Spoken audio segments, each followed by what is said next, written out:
ঐশী পানি কোরআন, তবে কেন এক নাও হে মুসলমান,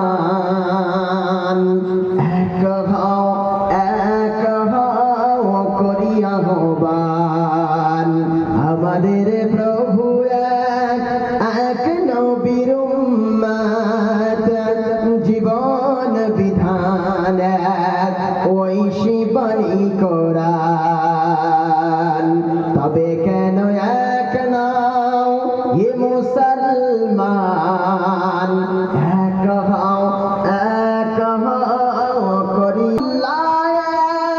মদিনা শরীফ ওহদ পাহাড় বদরের মাঠ, একটা তো জীবন আর মরণ তো একবার, সকলের তরে আছে একই স্থান, সকলের তরে আছে কবরস্থান, সকলের তরে আছে গোরস্থান, তবে কেন এক নাও হে মুসলমান, এক হও করিয়া আহ্বান। একজন নবী কজন? আমাদের নবী কজন? একজন। কোরআন কটা? একটা। আমাদের ইসলাম কটা? কাবা কটা?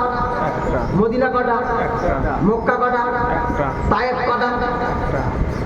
একটা। উহুদ কটা? বদর কটা? সব যখন একটা, আমরা কেন ভাগাভাগি? আমরা সবাই মুসলমান। বলছে হুজুর মুসলমানের প্রথম দুটো ভাগ, একটা শিয়া আর একটা সুন্নি, তাই না? আবার সুন্নির মধ্যে অনেক ভাগ। কি ভাগ? বলছে আমি তাবলীগ, আমি হিজবুল্লাহ, আমি লামাযহাবী আহলে হাদিস, আমি ওয়াহাবি, আমি বেরেলি, আমি আজানগাছি, আমি শিয়া, আমি সুন্নি, আমি কাদরিয়া, আমি বেরেলি, আমি চিশতি, আমি কি আর কত আছে না, আমি লাদরিয়া, আমি ওয়াহমিয়া, আমি জাহরিয়া, আমি লা কাদরিয়া, আমি জাবরিয়া, আমি ওয়াবরিয়া। তারপরে তুই মার খা, তোর যখন এত ভাতটা মার খা। তাহলে আমাদের মেন জায়গায় যখন আমরা সবাই এক, আমাদের মধ্যে ভাগাভাগি তো আমরা নিজেরাই করেছি। আমার নামাজের পাশে একজন হাত ঝাড়া মেরে নামাজ পড়ছে, ওর শালা ঘাট ধরে বের করে দেয়। ওকে ঘাট ধরে বের করে দেয় কেন? ও কি হিন্দু? ও কি কাফের? ও কি মুশরিক? ও তো মুসলমান। ও না একটু রসুল একবার হাত ঝাড়া মেরেছে, ও না একটু মেরে থাকিয়েছে।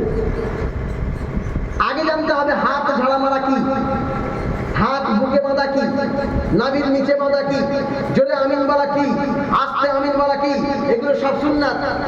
এগুলো সব কি সুন্নাত। এখন মনে করুন আমাকেও ধরে নিয়ে গেছে এই ওয়াকাফ বিল নিয়ে, আমরা সবাই জিহাদে নেমে পড়েছি, তা আমাদের সবার ধরে নিয়ে গেছে, নিয়ে গিয়ে এই হাত দুটো পিছন দিকে এরা বেঁধে রেখেছে। বেঁধে রাখার পরে এবার আমরা নামাজ পড়তেছি, আল্লাহু আকবার। হাতটা এবার মারামারি করতে হবে। হাতটা বুকের উপরে বাঁধবো না, নাভির নিচে বাঁধবো, মানে তো পিছনে বাঁধা আছে, কথা বলে না। আর এই মানে তো খুঁটির সঙ্গে পিছনে বাঁধা আছে। জেলখানে তো আমার বেঁধে রেখেছে, আমার তো ইশারায় নামাজ পড়তে হবে। এইবার বুকের উপরে বাঁধবো না, নাভির নিচে বাঁধবো, সারা ঝোড়া বাঁধ দেখি, ওইখানে নামাজ হয়ে যাবে। আর আমি হাতই বাঁধবো না, আমার নামাজ হবে না। তবে এ নিয়ে এত মারামারি কার? যারা মূর্খ হয় তারা পরে, যারা মূর্খ হয় তারা এইসব নিয়ে কথাবার্তা বলে। তার মানে তো আমরা সবাই মূর্খ। আমরা তার মানে তো সবাই মূর্খ, না তো আমাদের মধ্যে ভাগাভাগি আসলো কি করে? সবাই যদি আমরা জ্ঞানী হলাম। আর ভাই ও আস্তে বলুক জোরে বলুক, নাই বলুক, নামাজ হয়ে যাবে। আমি যদি জোরে বলে নামাজ হবে, আমি আস্তে বললে নামাজ হবে, আমি নাই বা বললে নামাজ হবে। ও যদি কি করে হাত না তুলে নামাজ হবে, হাত ঝাড়া না মারলেও নামাজ হবে, হাত বুকের উপরে বাঁধলেও নামাজ হবে, না বাঁধলেও নামাজ হবে, নাভির নিচে বাঁধলে নামাজ হবে, না বাঁধলে নামাজ হবে। হাত ছেড়ে দেবো, আমি বাঁধবই না, নামাজ হয়ে যাবে, তাই না? শোনেন একটা কথা বলি, ফরজ ছেড়ে গেলে নামাজ বাতিল হয়ে যাবে, ওয়াজিব ছেড়ে গেলে সহসেজদা ওয়াজিব হবে। আর ফরজ আদায় করতে দেরি হলে সহসেজদা ওয়াজিব হয়। এই দুটো তিনটে কারণ ছাড়া আর কোনো কারণে নামাজ বাতিল হয় না। কিন্তু আমরা কি করি, ও শালা আহলে হাদিস, ও বুকের উপরে হাত বাঁধে, ওর বাড়ির মেয়ে বিয়ে দেওয়া যাবে না, ও তাবলীগ, ও কিয়াম করে না, ওর সঙ্গে চলা যাবে না, ও হিজবুল্লাহ, ও দাঁড়িয়ে কিয়াম করে, ওর সঙ্গে কিয়ামই করা যাবে না, সারা বেদাতি। আবার কি, ও আবার দোয়া করে লা ইলাহা ইল্লাল্লাহ মুহাম্মাদুর রাসূলুল্লাহ, আবার আরেকজন দোয়া করে বিরহমাতিকা ইয়া আরহামার রাহিমিন, আরেকজন বলে আমি বিরহমাতিকাও বলবো না, লা ইলাহা ইল্লাল্লাহ বলবো না, আলহামদুলিল্লাহি রাব্বিল আলামিন। তাই 3 সালাত ধরে পেটার দরকার। কয় সালাত ধরে পেটার দরকার? 3 সালাকে পেটার দরকার। কামার শালা, পাট শালা আর পান্ত শালা, 3 শালাকে মারার দরকার।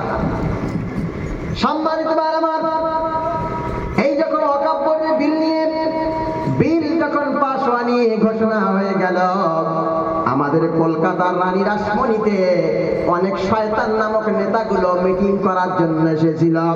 1 নম্বর শয়তানের নাম বলছি সিদ্দিকুল্লাহ চৌধুরী, 2 নম্বর শয়তানের নাম বলছি আব্বাস সিদ্দিকী, 3 নম্বর শয়তানের নাম বলছি মুফতি আব্দুল মাতিন সাহেব, 4 নম্বর আরেকজন শয়তানের নাম বলছি রুহুল আমিন সাহেব। যদি বলে হুজুর শয়তান বললেন কেন? শয়তানের কাজ তো ভাগ করা। শয়তানের কাজ কি করা? কথা কয় না, বলে আমার আব্বাস সিদ্দিকী ভাইজানের নামে কথা বললেন। জমিয়ত উলামা হিন্দের সভাপতি হারামখোর সিদ্দিকুল্লাহর ব্যাপারে কথা বললেন। আপনি মুফতি আব্দুল মাতিন সাহেবের সম্পর্কে কথা বললেন, আপনি রুহুল আমিন ভাইয়ের সম্পর্কে কথা বললেন।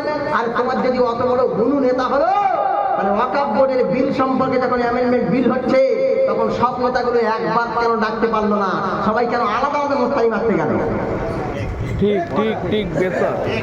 হ্যাঁ, রানী রাসমণি মাঠে, রানী রাসমণি রোডে বাবা আপনারা কিনা কি হচ্ছে, মিটিং হচ্ছে, মিছিল হচ্ছে। প্রথম ডাকলো কে? কামরুজ্জামান ডাকলো, কামরুজ্জামান আর মাতিন সাহেব। 2 নম্বর ডাকলো কে? সিদ্দিকুল্লাহ চৌধুরী। 3 নম্বর ডাকলো রুহুল আমিন। 4 নম্বরে তহা সিদ্দিকী। 5 নম্বরে ডাকলো আব্বাস সিদ্দিকী। তাহলে 3 মাল, 4 মাল, 5 মাল। 5 মাল মানে নেতা হওয়ার জন্য ঘুরছে। এরা জাতির জন্য কাজ করছে না, এরা সংগঠন বাঁচানোর জন্য ঘুরছে। আর আমাদের তকবীর দাও, আমাদের তকবীর দাও, আমাদের বড় নেতা মনে করো, এই মনে করে তারা ইসলাম প্রচার বাদ দিয়ে নিজের সংগঠনের প্রচারে ব্যস্ত আছে। কথা ঠিক না ভুল? তাহলে এইবার আপনি বলুন, তাদেরকে শয়তান বলবেন না লিডার বলবেন? ঠিক বলছেন। আমার মনে হয় কি জানেন তো, আমার মনে হয় তহা সিদ্দিকীকে ধরার দরকার, আব্বাস সিদ্দিকীকে ধরার দরকার, মাতিন সাহেবকে ধরার দরকার, রুহুল আমিন ভাইজানকে ধরার দরকার, এদিকে কি সিদ্দিকুল্লাহ চৌধুরীকে ধরার দরকার, কামরুজ্জামানকে ধরার দরকার। এক কথায় পশ্চিম বাংলার মাথাগুলো 10টা মালকে ধরে একটা ঘরের ভিতরে ঢুকিয়ে পেট্রোল ঢেলে দিয়ে পুড়িয়ে দেওয়া দরকার।